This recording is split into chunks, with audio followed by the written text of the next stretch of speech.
নমস্কার। আমার ভিডিও বানানোর একটাই উদ্দেশ্য, যে কারণে আমি ভিডিওটা বানাচ্ছি আজকে। তো আজ থেকে আমার যে লাস্টে 18 নাম্বারটি ছিল, এটা কোনো কারণবশত আমাকে বন্ধ করতে হয়েছে। তো আমার আগের যে লাস্টে 950 নাম্বারটি আমি স্ক্রিনে দিয়ে রাখবো, আপনারা নাম্বারটা দেখবেন যে কোনটা আমার বন্ধ রয়েছে প্লাস কোনটা আমার চালু রয়েছে।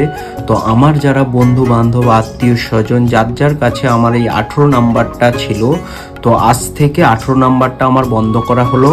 আর প্লাস যাদের কাছে 950 নাম্বারটা রয়েছে, তো ঠিক আছে, এই নাম্বারটাই আজ থেকে আমার চালু করা হলো। প্লাস হচ্ছে, যদি কারো প্রয়োজনীয় 18 নাম্বারটাই রয়েছে, হয়তো 50 নাম্বারটা নেই, তো আমাকে ফেসবুক বা হোয়াটসঅ্যাপে মেসেজ করলে নিশ্চয়ই আমি 50 নাম্বারটা দিয়ে দেব। তো এটাই আমার জানানোর উদ্দেশ্য বা ভিডিও বানানোর উদ্দেশ্য। তো প্লিজ আমার ভিডিওটা সবাই শেয়ার করে দিও, যাতে আমার কুটুমজন আত্মীয়